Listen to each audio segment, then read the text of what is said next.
ድነዋል። ስለዚህ ወደ ህግ አካል መደወል አለብን። ምን የሁሉ ነገር አድርገህ በነፃነት መንቀሳቀስ ፈልገህ ነበር? እባክህ ዶክተር፣ ሌላ ሆስፒታል ላይ ልሂድ ነው። ባቡሬ እሱ ይረዳቸዋል ብሎ ነው። እኔ ወንጀለኛን አልተባበር። እናንተም ዘመድ ነን በሚል ሰበብ ወንጀለኛን ከህግ ማስመለጥ በህግ ያስቀጣል። ዶክተር እናውቃለን እኮ ለዚህ ስራችን ደግሞ በጣም ይቅርታ፣ ግን ለሌሊት ስትል ተባበረን። አደይ አንቺም ምን ላድርግ ታዲያ ዶክተር? ለሊዬ በቅርቡ ትሞሸራለች። ከሱ ውጭ ደግሞ ወንድምም ዘመድም የላት። እንደሱ ስራማ ቢሆን መታሰር ነበረበት። ግን ደግሞ ለሌሊ ስትል እባክህ ተባበር። እሺ አደይ በቃ አንቺ አትጨነቂ። ዶክተር እናመሰግናለን። ነይ እንሂድ። ቤዛ ዶክተሩን ይቅርታ ለመጠየቅ ሄዳ ትገኝ ነበር። ዶክተሩም ቤዛ በድጋሚ አንቺን አምኜ ይቅርታ አላደርግልሽም፣ እናም ሰው አንድ ጊዜ እንጂ በተደጋጋሚ አይሳሳትም ሲልም አስረድቷት መልሷት ይገኛል። ታዲያ ቤዛም ዶክተር አንተ ታስፈልገኛለህ፣ እኔም ደግሞ ለአንተ አስፈልግሃለሁ፣ እናም እንተጋገዝ ስትልም እየለመነችው ትገኝ ነበር። ዶክተርም ቤዛ ያንቺ ገዛ በፍጹም አያስፈልገኝም፣ እናም ከአጠገቤ እራቂ፣ እኔ ደግሞ የወንጀለኛ ተባባሪ መሆን አልፈልግም ይላት ነበረ። ቤዛም ስለ አደይ ማውራቷን ቀጠለች። እናም ዶክተር ስለ እሷ የምታወሪው ስለ አንቺ አውርተሽ ጨርሰሽ ነው ሲልም መለሰላት። ቤዛም አይ ዶክተር ስለ አደይ ሲወራ አይንህ ይበራል፣ ማለትም ጆሮ ሰጥተህ ታዳምጠኛለህ ብዬ ነው።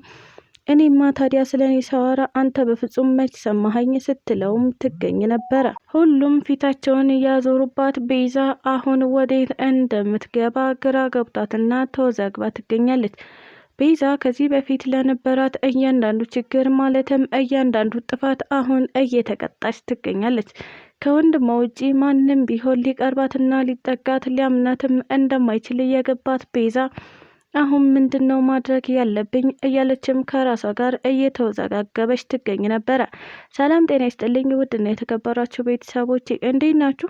እግዚአብሔር ይመስገን እኔ በጣም ደህና ነኝ። በያላችሁበት ሰላማችሁ ይብዛ እያልኩኝ እንኳን ወደ ቻናሌ በሰላም መጣችሁ። ለዚህ ዩቲዩብ ቻናል ደግሞ አዲስ ከሆናችሁ ሰብስክራይብ እያደረጋችሁ ቤተሰብ ሁኑ። እንዲሁም ደግሞ ይህን ቪዲዮ ከመጀመራችሁ በፊት ላይክ ማድረጋችሁን እንዳትረሱ። ሀሳብ አስተያየት ካላችሁ ደግሞ ኮሜንት ላይ አሳውቁኝ። ለዛሬው ደግሞ ሰራተኛዋ አደይ ፊልምን ከባለፈው ፓርት እየቀጠለ ይዤላችሁ መጥቻለሁ። እስከ ቪዲዮ ፍጻሜ አብራችሁን ቆዩ። ሰው የሚያደርገውን ነገር እየኮረጅክ አታድርግልኝ፣ እኔ የሰውን ድርጊት መቀበል አልፈልግም የምትለው ቅምጥል አሁንም ኪንጎን እባክህ ሰው ሁን ስትለውም ትገኝ ነበረ። ኪንጎም እያንዳንዱ የሚያደርገው ነገር ምንም አያስደስታትም።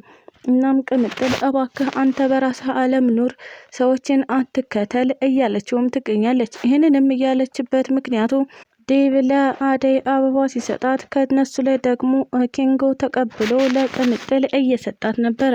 ታዲያ ለምን የእነሱን ፈለግ ትከተላለህ የምትለዋ ቅምጥል አሁን ያንተን አበባ ወይም ደግሞ የአንተን ቀራቅንቦ አልቀበልም፣ እናም አልፈልግም።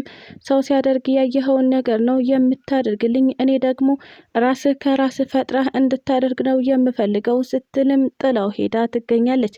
በሌላ በኩል ደግሞ ተፈንክቶ ሆስፒታል እየገባው ገጀራው አሁን ለሱ የማገዝ ግዴታ የለብኝም፣ እኔ የወንጀለኛ ተባባሪ አይደለሁም ይለው ነበረ ዶክተሩ።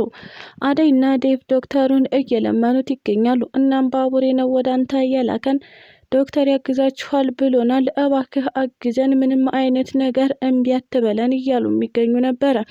ዶክተሩም እኔ የወንጀለኛ ተባባሪ አልሆንም፣ አሁኑኑ ለኢንስፔክተር መደወል ይኖርብኛል ቢልም በስከ መጨረሻ አደይና ዴቭ ጎንበስ ቀና ብለው አሳምነውት ይገኛሉ። እናም ዶክተሩ የስራ ግዴታውን እየተወጣ ይገኛል። ገጀራው በስከ መጨረሻ ተገቢውን ሕክምና አግኝቷል። ገጀራው ፖሊሶች አዩኝ አላዩኝ እያለ እየተሳቀቀ እናም እየተገላመጠ የሚኖር ሰው ነው። አሁን ላይ ከእስር ቤት ማምለጡ ለገጀራው ትልቅ አደጋ እያስከተለበት ይገኛል። ምክንያቱም በሚወጣበት፣ በሚገባበት፣ በሚዞርበት ቦታ ሁሉ ፖሊሶች እየተከታተሉት ስለሆነ እጅግ በጣም እየተደናገጠ እናም እያንዳንዷ ኮሽታ እያስፈራቸው እየተደናበረም ይገኝ ነበረ። ለሊ ምንም እንኳን የወንድሟ ከእስር ቤት መውጣት ቢያስደስታትም ነገር ግን አምልጦ መሆኑ ደግሞ እጅግ በጣም እያስፈራትና እያስደበራት ይገኛል። ገጀራው ምንም እንኳን ከእስር ቤት ቢወጣ ነገር ግን ከእስር አምልጦ እንጂ በይቅርታ ወይም ደግሞ በምህረት አለመፈታቱ እጅግ በጣም እያስደነገጣት እናም እያሳቀቃት ትገኛለች። ቤዛና ዳኒ የገጀራውን መፈታት ስለሰሙ አሁን ላይ ከአጠገባቸው የሚሆን ግዴታ ሰው ስለሚያስፈልጋቸው ፍለጋቸውን ቀጥለዋል። ቤዛ ከዚህ በፊት ገጀራው ላይ ያደረገችበት ነገር እጅግ በጣም ከባድና አስከፊ ነገር ስለነበረ አሁን ደግሞ ገጀራው ከእስር ቤት ካመለጠ ይገለኛል ብላ አስባ ትገኛለች።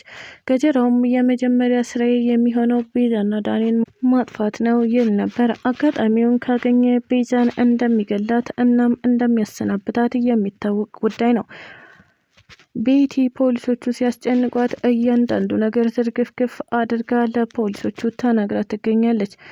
ማለትም ቤቲ ኪንጎ ከነሱ ጋር ይሰራ እንደነበረ አንዱ ሰራተኛ ማለትም የዛ ቢሮ አባል እሱ እንደነበረ እያንዳንዱ ነገር ለፖሊሶቹ ተናግራ ትገኝ ነበረ። ኢንስፔክተሩም ይህንን ነገር ካየና ከገመገመ በኋላ ኪንጎን ፍለጋ ተፍጠፍ እያለ ይገኛል።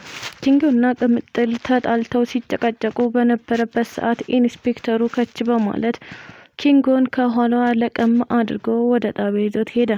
ኪንጎም እባክህ ኢንስፔክተር፣ እኔ ምንም የማውቀው ጉዳይ የለም፣ ቆይ ለምንድነው እንደዚህ የምታደርገው እያለ ቢጠይቀውም ነገር ግን ኢንስፔክተሩ ቤቲ እያንዳንዱ ነገር ተናግራለች። ማለትም አንተ እዛ ቢሮ ትሰራ እንደነበረ የእነሱም ተላላኪ እንደነበርክ ሁሉንም ነገር እንደምታውቅ ቤቲ ነግራናለች። ስለዚህ እያንዳንዱ የምታውቀውን ነገር ጣቢያ ሄደህ ትናገራለህ በማለት ነበር እየጎተተ ይዞት ሄደው።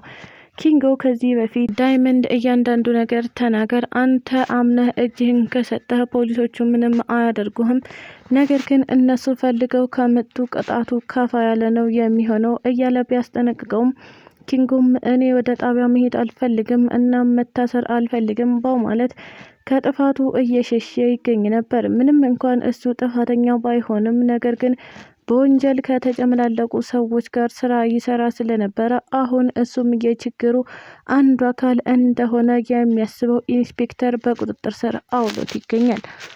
ይህንን እያላየችው ቅምጥልም ስትቆናጠር ባሏን ትታ ሄዳ አሁን በቁጥጥር ስር መዋሉን ስትሰማ ምን ማድረግ እንዳለባት ግራ የምትገባና የምትወዛገብ ይመስለኛል። አሁን ከአጠገቤ ነበር እኮ በምን አይነት ቅጽበት መተው ወሰዱት እያለችም የምትደናገጥ ይመስለኛል። ስለተከታተላችሁኝ እጅግ አድርጌ አመሰግናለሁ።